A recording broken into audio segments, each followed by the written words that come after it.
Good evening. My name is Don Edwards, and I want to welcome you to community meeting number 3 for the Northern Bus Garage Reconstruction Project. Let me say from the very outset that I am not Donzel Robinson. I'm one of his colleagues. I will do my best to meet his high standards tonight, however. I'm going to spend a few minutes just welcoming you by saying that we know many of you were expecting to come to the meeting at the Petworth Library. For a number of different reasons, the library became unavailable. And so I want to not only welcome you, but thank you for making the switch. This will be a totally online meeting. And we recognize that some folks may have not gotten the message, and we apologize for that. We also recognize, however, that the meeting is being recorded, and there will be a typical distribution of notes and questions and the link to the recording after the meeting. So I want to thank those of you who were flexible enough to make it online. And I hope the folks who may be late or don't appear will accept our apology. We wanted to make sure that the meeting went ahead and took place, because this is not the right time of year to try and figure out a time to reschedule. So welcome and thank you. I'm going to spend a little bit of time setting the meeting up as has been done typically. So if we'll go to the next slide. So basically the meeting etiquette tonight is going to be for an all online meeting, which basically means that I'd like you to raise your hand, and there is a raise your hand function, as you know. Or if for some reason I don't immediately notice it, I'm sure one of my colleagues is going to point it out. If you will also appreciate that there are a number of people who we want to hear from tonight, we'd like you to be just respectful of making sure that you ask your question or make your comment as directly as possible, so that we can hear from as many people as possible. Next slide. Essentially, we're going to follow the same pattern in this meeting that has been done previously. I'm going to introduce Maya Nino, who is going to introduce the project team who will be making the presentations. And then we will follow the pattern that is there in front of you on the agenda. Afterwards, we will, after each presentation, take your questions and comments as has been typically done. Next slide. So with that, I'm going to turn it over to Maya Nino from the project team. Maya, up to you now. Thank you, Don, and good evening, everyone. Thank you for joining us today to bring you the latest update on our Northern Bus Garage project. As Don said, my name is Maya Nino, and I'm the Senior Program Manager with WMATA's Capital Delivery Office. With me this evening is Mr. Tom Robinson. He is the PMCM Project Manager for our project. We also have Mr. John Munson. He is a Contractor Project Manager, and Mr. Jim Ash, WMATA Civil and Environmental Director. With that, I will turn it over to Mr. Munson for project overview and construction updates. Good evening, everyone. My name is John Munson. I am with the Clark construction team, overseeing construction for Northern Bus Garage. So I'll start with the overview of the project construction updates. Next slide, please. The first thing we wanted to touch on was an update on dust and pest control for the site. So first with that is the status of our dust generating activities. The two primary ones were demolition and excavation. The mass demolition of the existing building is now complete since our last quarterly meeting. And from a mass excavation standpoint, we are at approximately 85% complete. So we are nearing the end of that operation as well.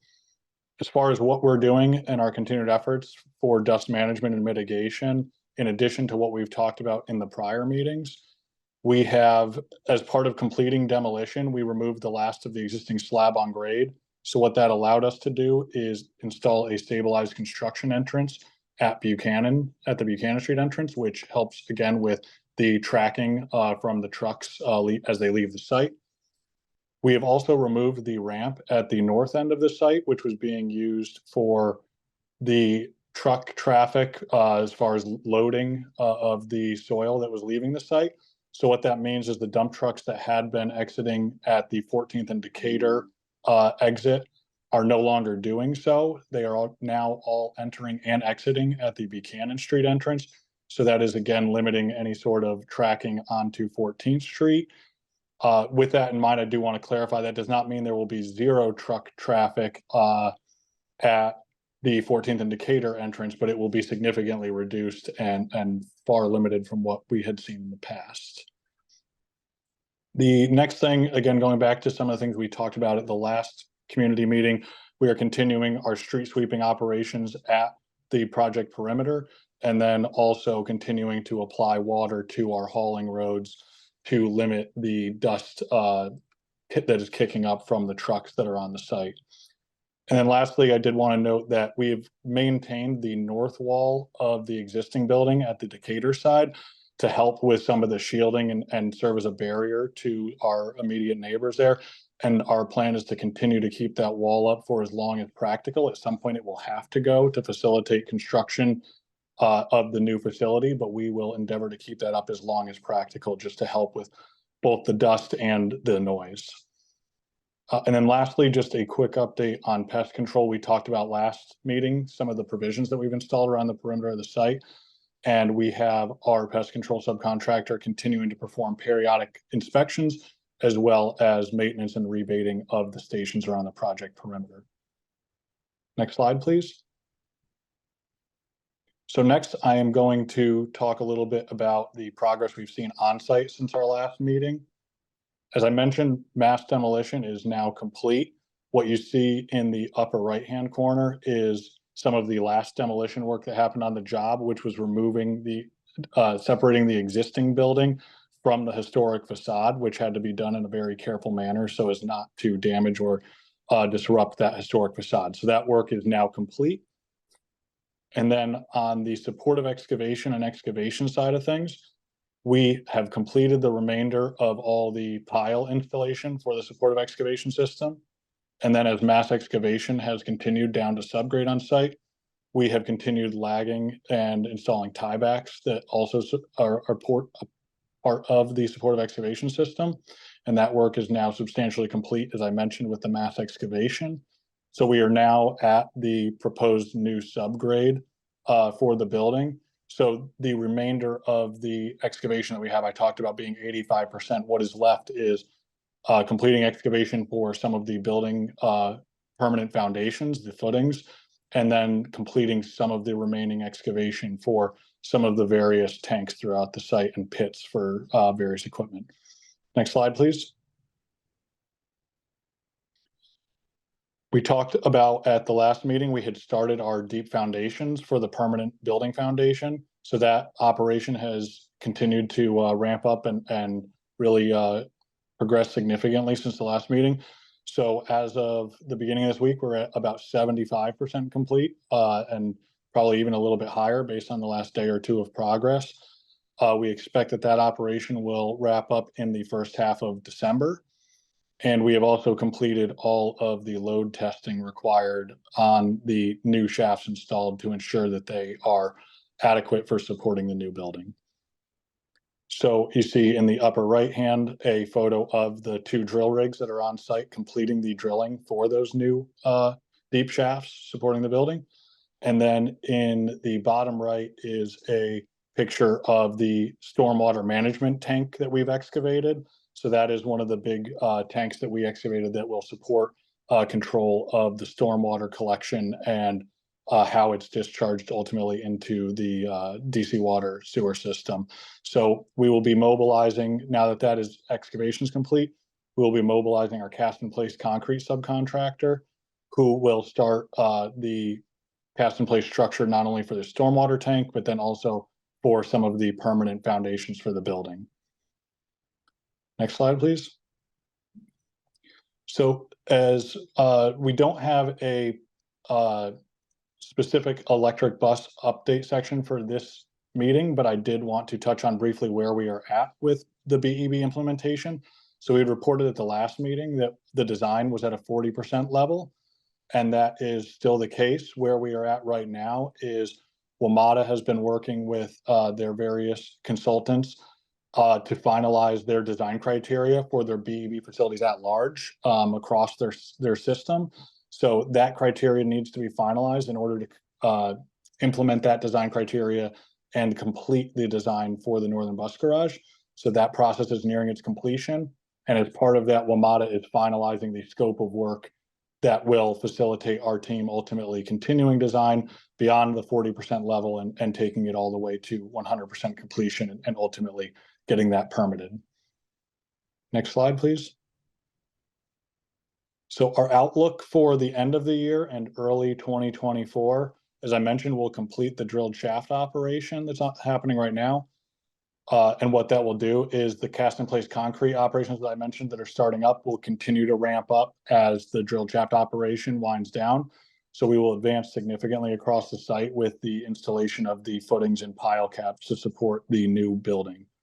As that work is happening, we will also commence installation of the underground plumbing, piping, and conduit that will support the infrastructure for the new facility. And as that work is completed, we will then start placing the cast in place concrete slab on grade for the bus storage level. And then lastly, we will begin starting the wet utility work around the perimeter of the site, which includes the water and sewer line infrastructure coming into and leaving the project. Next slide, please.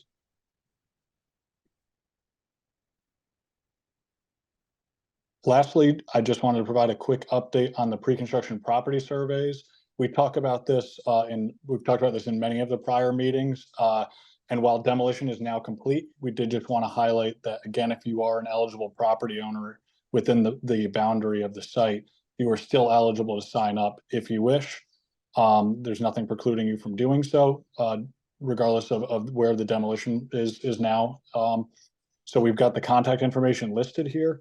And if you're seeking more information on that, we've got a link to one of the prior month slides where we went in more detail on this process and listed the relevant slides where that information was covered. So with that, I think we are going to open it up to Q&A. Thank you very much, John. Stick around. So as I said, this is an online meeting tonight. So if you want to use the raise hand function, that will cause me to call on you. I've also noticed that at least one person has put a question in the chat, and I will start there. But we do want to see if you have any questions or comments. This question comes from Ellen Graper. Is the project subject to noise ordinance restrictions? I live across the street and the noise is unbearable. John, is there someone from the team who can answer that question? I'm here. I apologize. It wasn't letting me unmute myself.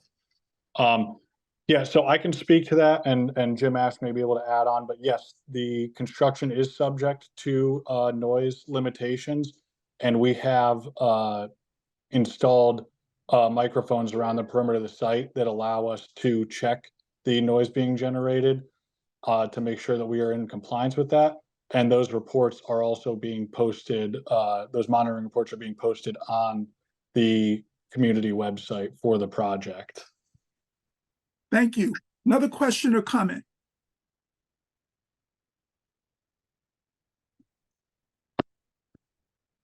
I'm looking to see if there are other hands, but if someone wants to just call anyone out that I'm missing. Just as an FYI, Don, Ellen put another question in the chat as well. Okay. And I see we have, so. What is that question? So Ellen also asked, please provide an overview of timing past Q1 2024. Is the project on schedule? What are the significant milestones in 2024? Sure, so I can speak briefly to that. So yes, the project is on schedule right now. And Maya is going to talk about a brief schedule overview at the end of the project. But looking ahead further into 2024, the major operation that will be starting beyond the cast in place concrete will be starting erection of the structural steel for the new building. And that is expected to start in the late spring timeframe as it stands right now. Okay, I see a hand from Ulysses Campbell, and he will be followed by Josh.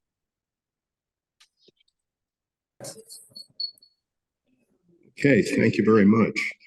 This is likely to be kind of crazy because I am very close to where the actual meeting is taking place. And so there may be some feedback. Forgive me. I did not realize that the live portion of the meeting had been canceled. And so I did not come with the appropriate silencing devices so that I could do this We hear via you my very well, device. Mr. Campbell. Go right ahead. Okay, so look, what I am wondering is if there is any information about any sort of environmental survey or environmental impact assessment or anything for this site that has now been completely razed, that the community has received, to the best of my knowledge, no information on any potentially hazardous materials that may be on the site. This is something that I have asked repeatedly about, and I feel bad because Social Justice Associates has been on the spot with this, and you know, they very politely say that they are going to get back to me, but thus far, I have not seen any sort of information about this. Is there any information that is available to be released to the general public about this? Mr. Campbell, I can say that there is a presentation on environmental management, but I don't know if Jim Ash, I see you came on, Jim, you want to try it now. Thank you. Good evening. I'm Jim Ash, and I will have a presentation that will follow this question and answer session. There are a number of documents that have been posted to the Northern Bus Garage site. These include the documented categorical exclusion that was prepared under NEPA and some of the environmental investigation documents. I don't have those, the names of those immediately available. We continue our discussions with Department of Energy and the Environment regarding an interim corrective action plan, which will be followed by a comprehensive site assessment and then a final corrective action plan. I will be talking more about those during my section. Thank you, Jim. Commissioner, we'll come back to this if you want to come back with another question when we get to that presentation. Josh, what is your question or comment? Hey, my comments about the walkway along Decatur, since it looks like that area is pretty stabilized. I'm wondering if that could be opened up during the day at least. I think it's actually better from a security standpoint at night to have it closed. It's been an improvement for neighbors, but during the day, can that be opened up since there's not heavy construction going on nearby?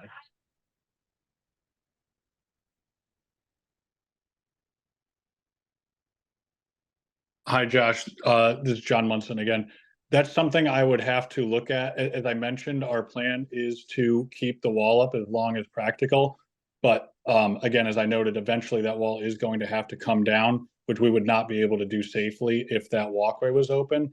And then ultimately there'll be follow-on work we have to do to complete construction of the new facility and rebuild the new sidewalk for that cross through. So I don't know how feasible it would be to do something like that. Thank you, John. Thank you, Josh. I think we should move on to Jim Ash's presentation. I'm sorry, to the next presentation, and that will be Jim Ash. So, Jim, would you like to go ahead? Thank you. Good evening. For this part of the presentation, I'm going to spend a few moments talking about the environmental remediation activities that have occurred since our August meeting. I'll then turn to discussions about the corrective action plans and the status of that. as well as investigation activities. I'll then conclude with discussion about noise and vibration and dust monitoring. First, activities since our August meeting.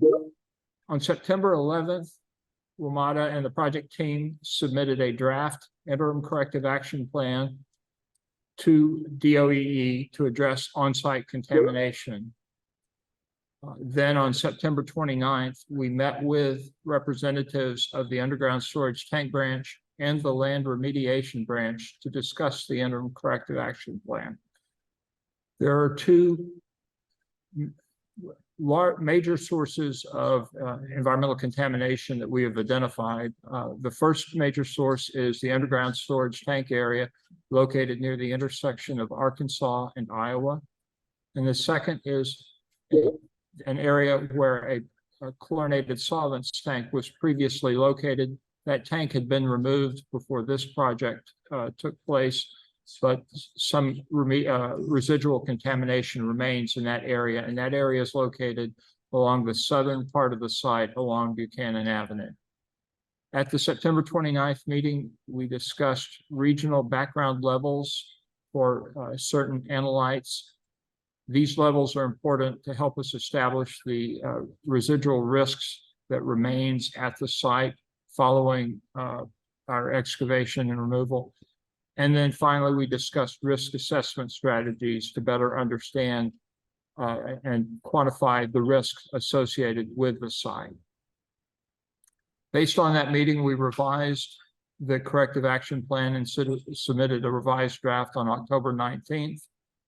That plan includes soil sampling on a 50-foot grid, plus focused sampling on a 25-foot grid in the area located near Arkansas and Iowa avenues. The interim corrective action plan includes a vapor barrier. It includes the infrastructure for a soil vapor collection system.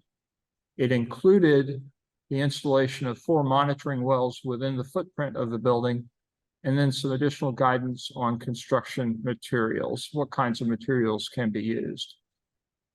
The idea for this interim corrective action plan is to address the contamination that exists under the footprint of the building.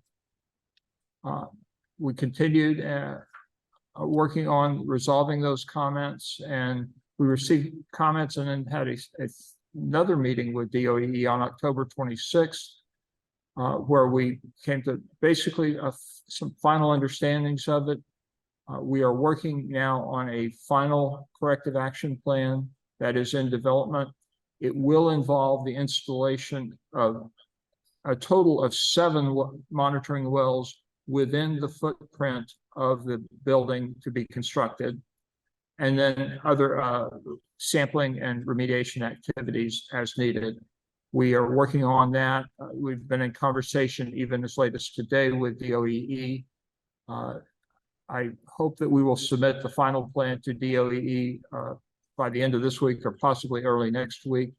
We'll then be able to, once DOE concurs, we'll be able to move forward. That plan will be posted online for members of the public.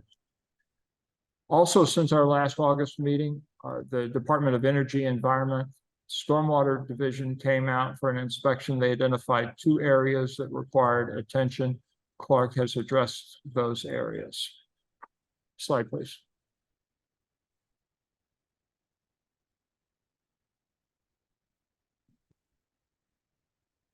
This slide provides an overview of the investigation for the environmental contamination at the site. We've been asked to develop a work plan. We've asked DOE to accept an interim corrective action plan to address the on-site contamination. We will be installing, in addition to the 7 wells within the footprint, we will install at least 7 more monitoring wells outside of the footprint. We're going to be working with DOEE to establish those exact locations and the screened intervals.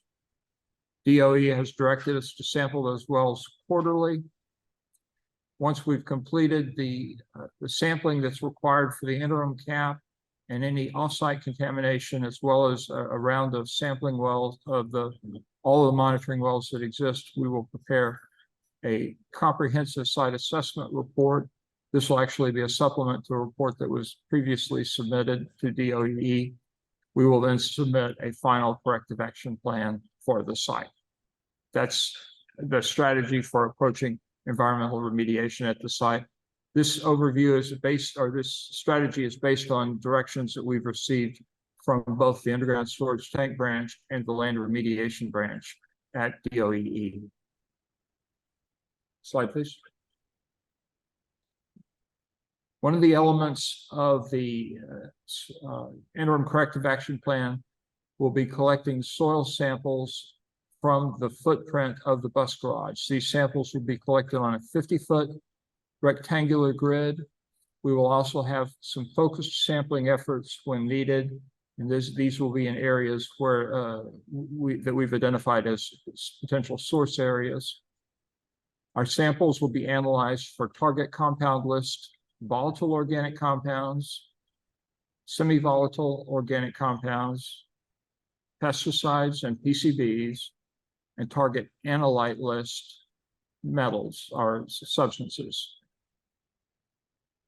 We will not be using any of the soil that we excavate from the site as backfill, as this is an excavation task.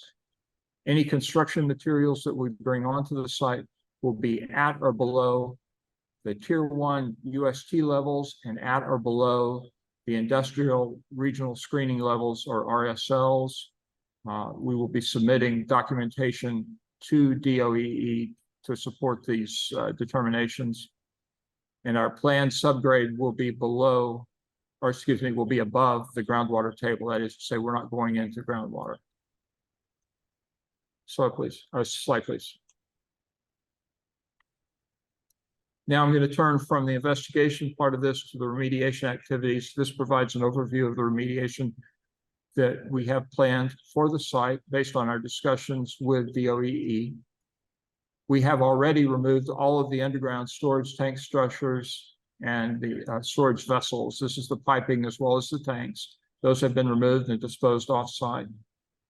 The impacted soil that we've identified has been removed from the site, both from the area where we've documented the petroleum contamination as well as the chlorinated solvents, which the other major area on site.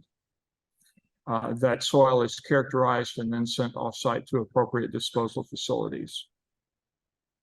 As we identify free product at the site, that free product is collected and the water is run through a treatment facility before it is discharged to DC water. We have a DC water permit for the treatment and off-site disposal of this water. If we encounter dense non-aqueous phase liquids, these are the chlorinated solvents, which are actually heavier than water. We will remove those and send them to an off-site disposal facility.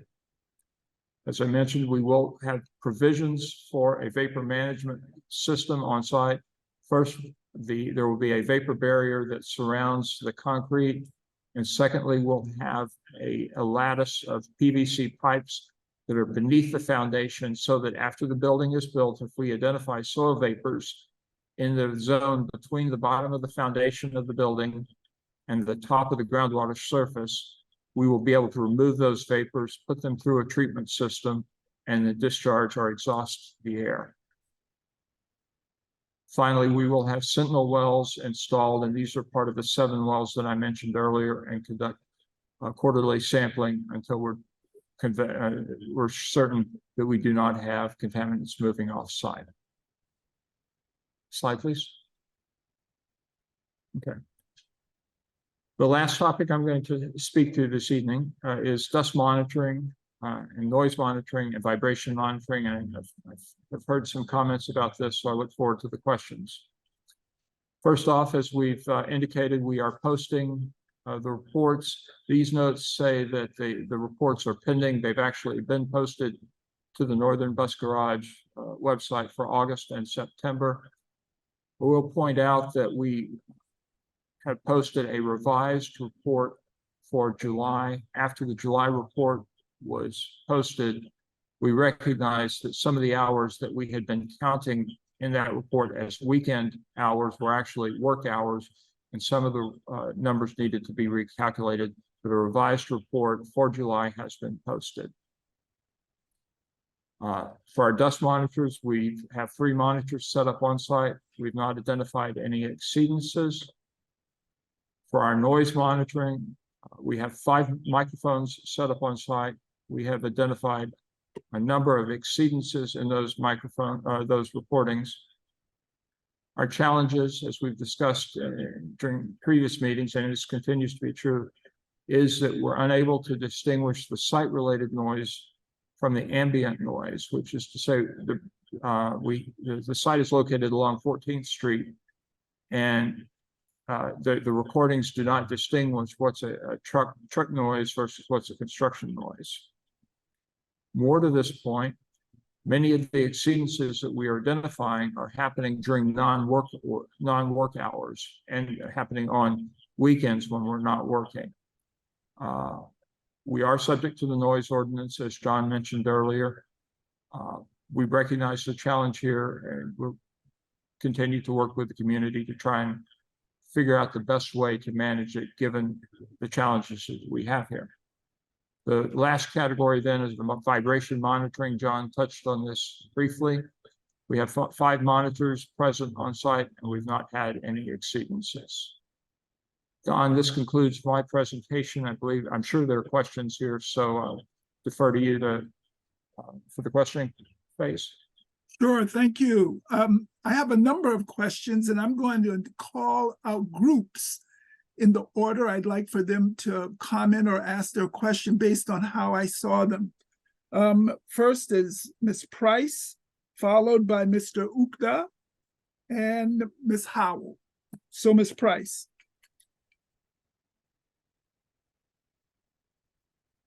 Megan Price? Hi there. Hi. Yeah, thank you. So I wrote my question in the chat. Basically, I'm wondering what is being considered in terms of the parking in the neighborhood with the construction. Now there is no parking on Buchanan at all for residents, or on the west side of Arkansas between Buchanan and Iowa, and that puts a real strain on people who live here, particularly when church is in session, when there's street sweeping, and when it's rush hour. So it's really a challenge for people who live here and people who are visiting the park, the dog park, to find reasonable parking. I do see that, half or one side of Buchanan along where the construction is reserved for contractors. And so I'm just wondering what can be done to help alleviate the real parking strain for the people in the community. Jim or John? Yeah, go ahead, Jim. Thank you, Don. I'm aware of some of the parking challenges, and we've had discussions about that. I'm going to ask either John Munson or Tom Robinson to come offline and field that question, or come online and field that question. Thanks, Jim. Sorry, can you all hear me? Yes. Okay, apologize. Still just working through these technical difficulties. Yeah, so Megan, as far as parking for the construction workers, I think we've talked about it in some of the prior updates, but what we have is we've reserved parking down at Columbia Heights at the DC USA Mall, and that is where we are providing parking for all of the on-site construction workers, and they are being shuttled each morning and each evening from DC USA to the project site. So the intention is not to have any of our people parking in the surrounding neighborhood. Okay, thank you very much. Mr. Ukda, followed by Ms. Howell.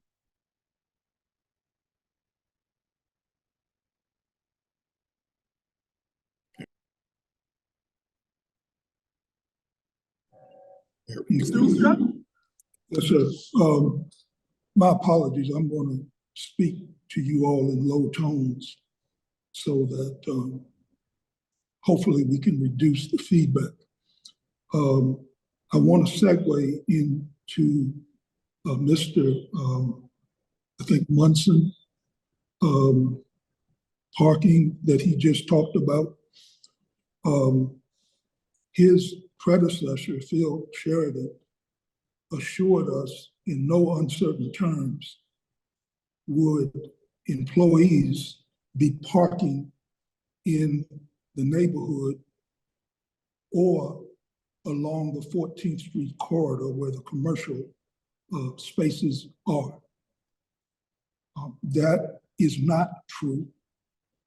I and others have personally witnessed people leaving the site and changing their clothes, getting into their vehicles in the 46 and 4700 blocks of 14th Street Northwest. The fact that Clark Construction or this WMATA team rents space at DC USA Mall is really negligible if the employees are disregarding whatever guidelines you all have put in place for them. And to my knowledge, there has been no,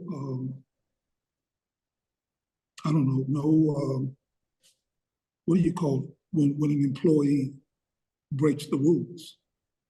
I mean, nothing has happened to them. They continue to park there.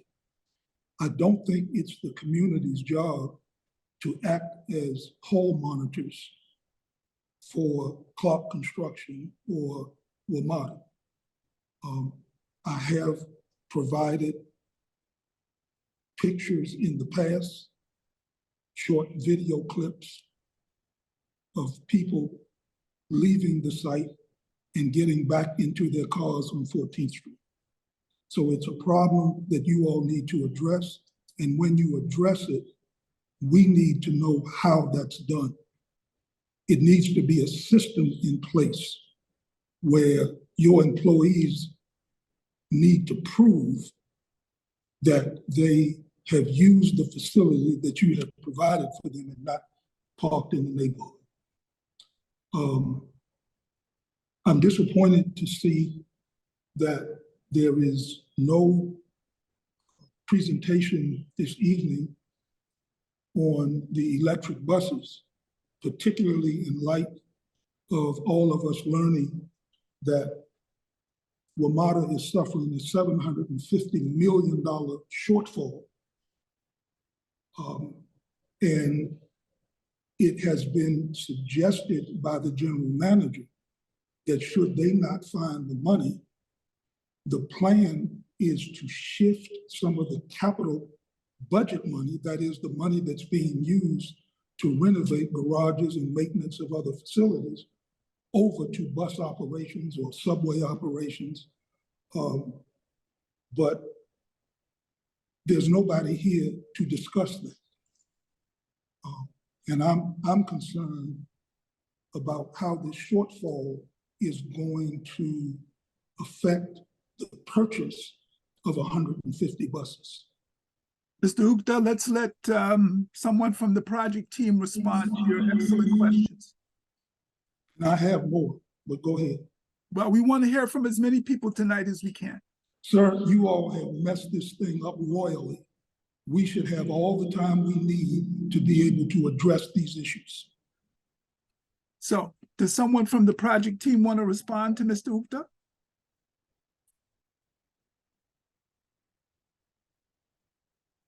This is John Munson. So I'll start with the parking issue. So again, Mr. Gupta, I appreciate the feedback, and to both the concern you raised and Ms. Price raised. Again, we understand the concern. I agree with you that it's not the community's job to police the issue, nor are we expecting you to. So again,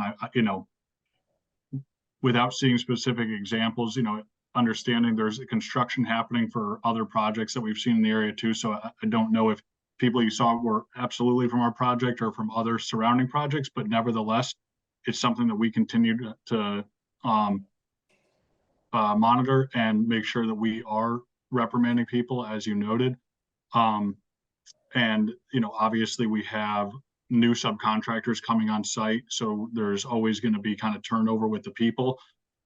So whenever we find those issues with new folks coming on site, we address those as soon as we see them. And then I would ask Maya to address the electric bus question. Yes. Thank you, John. Thank you, Mr. Uda, for the question. We do have zero emission vehicle, the director, on the call. There was just no update for this presentation. As far as the shortfall budget, there is no change for Northern Bus Garage. The scope as is proceeding. There's no direction of any change. We are just working through the scope of work for the BEB to advance the design and move forward with the implementation.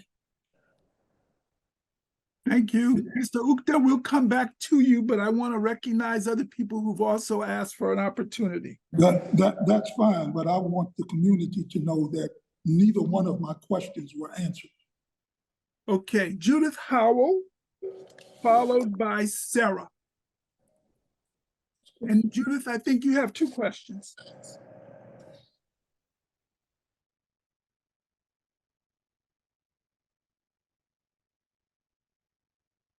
Okay, let's see if I can find her questions. Hi, Dawn. I have her question in front of me. Well, let's go. Her first one is, what assistance is available to us to remove dust residue from our Iowa Avenue fruitwood doors? This residue has darkened those sanctuary entry doors considerably. She's from the People's Church. And then her follow-up question was, also, why wasn't the site wrapped up prior to demolition, both to contain the airborne dust and settled dust?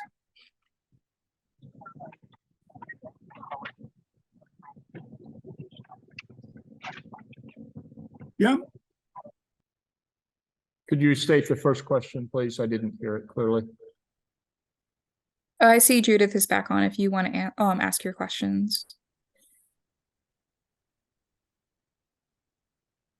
Katie, please go ahead and restate the question. Okay. What assistance is available to us to remove dust residue from our Iowa Avenue fruitwood doors? It has affected the color and darkened their sanctuary entry doors considerably.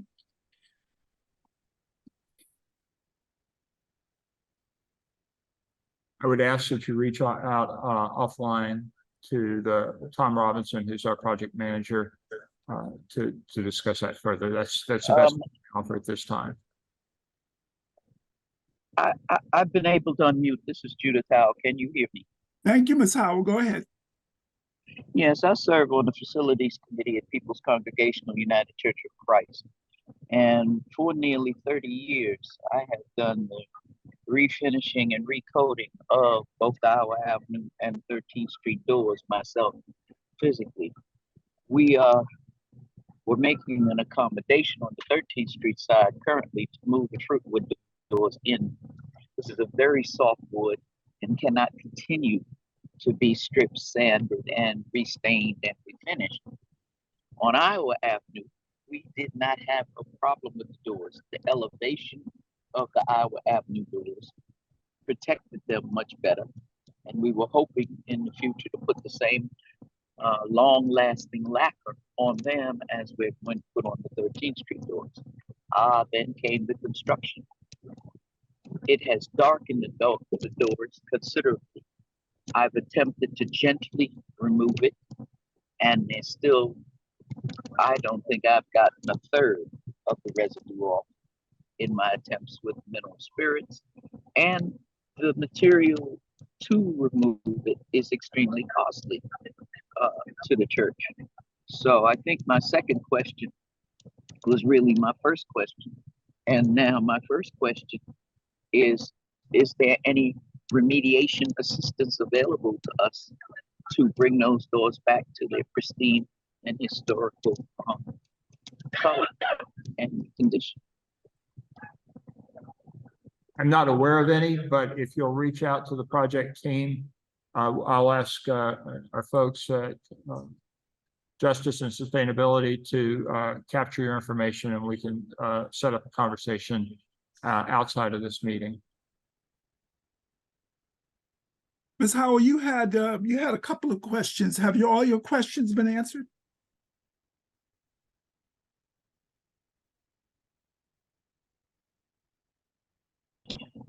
No, my second question, like I said, is really my first question. I am currently on a train back. I serve on the executive board of 32 BJ. I'm a security officer in office buildings downtown.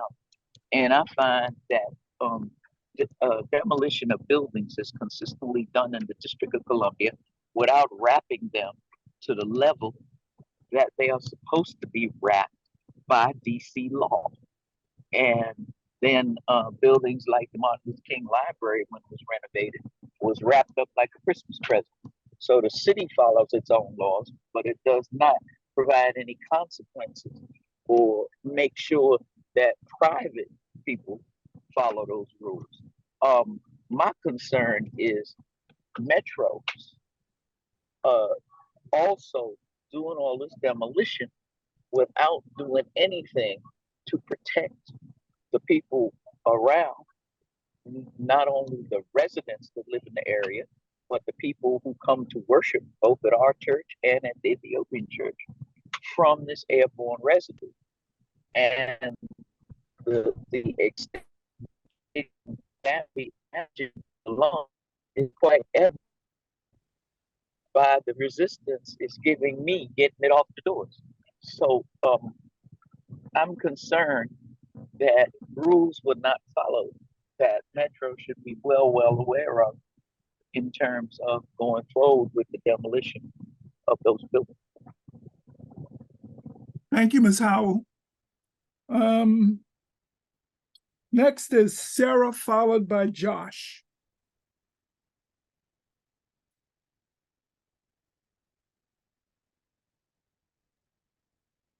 Yeah, thank you. I may have missed this at the very beginning of the call, but I was wondering if you could share the hours and days of authorized work. We have begun to notice that their work is beginning as early as 7 in the morning, and goes past 7 p.m. some days. And I think that we've also observed work sometimes on the weekend. So I was just hoping for clarification on what the authorized work hours are. I'll field that. Construction workers are not supposed to start before 7 a.m. Monday through Saturday. They're not supposed to work on Sunday or on holidays. I don't know the time for the when they're supposed to cease operations in the afternoon. Typically, our site ends work at around 3 o'clock, but I'd have to go back to look at the regs to tell you exactly when they should cease operations in the evening. John, can you provide a little bit more? Let me jump in. So the allowable construction work hours Monday through Friday are 7 a.m. to 7 p.m. and on Saturday it's 7 a.m. to 5 p.m. And those are the hours that we have been prescribing to. As Jim noted, most of our operations are typically done around 3, maybe 4 p.m. The primary work that we have been seeing going as late as 7 p.m., as you noted, has been the drilled shaft operation that I spoke about earlier. And that is, something that from our perspective, we understand it's a noisy operation. We're sympathetic to that. And part of what we've been doing is working with that subcontractor to get the work done as fast as possible so that they are done and we get past that, because we know it's a noisier activity than many of the things that we'll be doing from here on out. Okay, Josh.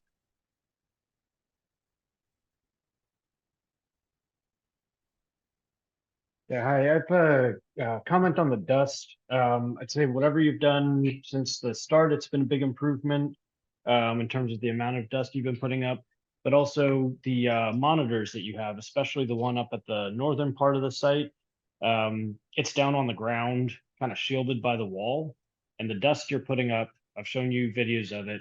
It's going well up in the air and then spreading off, following with the wind, settling out on our properties, on the church.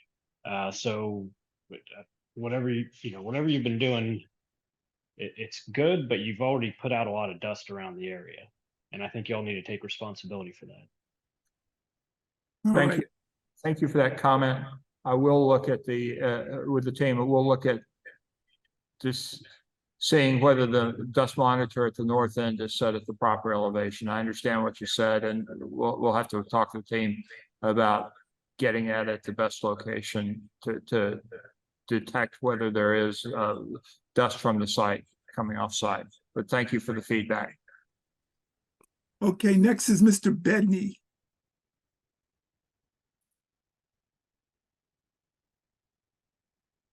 Yes, can everyone hear me? Yes, thank you. Yes, I was just wondering, what are the numbers for local hiring? I know we have a vast opportunity of a lot of construction that's going on the job, and I just happen to see too many out-of-state tags coming in doing work. And you know, what do you have any local hiring clause? Because that could help cut down on a lot of the parking and picking up people from stations. Just hire people in the community, in the neighborhood, because I know a lot of guys who need and want jobs. John, can you take that question, please? Yeah, so from the Clark Construction perspective, we don't have a hiring site or phone number. There's not any hiring that Clark directly is doing. It would be the subcontractors working on the site, and it would be up to them in terms of their practices for hiring. And that's not something that Clark directly controls. Okay. Thank you, Mr. Bedney. We'll see if we can't find a number of some of the subcontractors and provide it after this meeting. I'm going to call on Maya Nino now to talk about what to expect in 2023 and beyond. Slide, please. Next slide, please. Okay, so in July of this year, we started with the permanent foundations. The big milestone for 2024, like Mr. Munson mentioned earlier, we'll start the structural steel assembly. Mid 2025, the plan is to start with the finishes, and by the third quarter 2026, we'll start with acceptance testing. We forecast to complete this project by mid 2027. Next slide, please. Okay, so just follow up with our team throughout the project. You can sign up on our website for a project and newsletter. You can also reach out to us directly utilizing this email address, mcap_NBG_reconstruction_project@wamada.com. Our website is listed here, wamada.com/northernbusgarage. And we will be announcing the next virtual winter meeting as we get closer. You can also follow us on the various media site listed below in this slide. Next. Okay. We have one or two more. We have time for one or two more questions. Don, I don't know if you saw in the chat, but there are a couple questions in the chat if you want me to read those out loud. Please do. So there's a question from Esther Yarborough. She said, I live on Delafield Place and find gritty, sticky dirt I've never seen before. In the past, a hosing would get any dust or grit off of my porch. What is being done to filter the air? Air is bad around the site. That is the first question. Go ahead with the second question. Let's get the questions up. The second question is from Commissioner Campbell. Is the referenced comprehensive site assessment report, which was submitted to DOEE, among the documents available on the construction website? Okay, let's take those two questions and then we'll close. So I'll answer the second question. The comprehensive site assessment report is on the website. It's been on the website, so you can access that, and we can put a link on the chat. And I'll ask to repeat the first question, please. Yes, so this question was from Esther. She said she lives on Delafield Place and finds gritty, sticky dirt that she has never seen before. In the past, hosing would get any dust or grit off of her porch. So she is asking what is being done to filter the air. The air is bad around the site. So I'll start with this and I'll ask Jim to continue. As you mentioned in the environmental section, we are continuing to monitor dust control. We have no exceedances, and the information is already on the website. Jim, if there's more, please jump in. So I'm not aware of anything that would be causing the kinds of challenges that she described, certainly not at Delafield. That said, please make your information known to the folks at JSA, and we'll set up a meeting for me to come over and take a look at it. So if there's something to the side, I want to know about it, but I'm so far I'm not aware of anything that's going on. Okay, I'm going to remind folks that they have a few minutes if they want to take a minute or two to put more comments or questions in the chat. We have had other comments that will become part of the record, but I want to just remind you all that there is a winter meeting that will be held early in 2024, I believe. And I want to thank you for your participation tonight. This was an adjustment, and I want to thank you for your flexibility in utilizing this opportunity to make your comments and raise your questions. So we are going to thank you, and if you want to fill out our evaluation, we'll appreciate it. And please put your comments. We'll leave the screen up for a couple of more minutes so you can add your comments to the chat. But thank you. We're adjourned.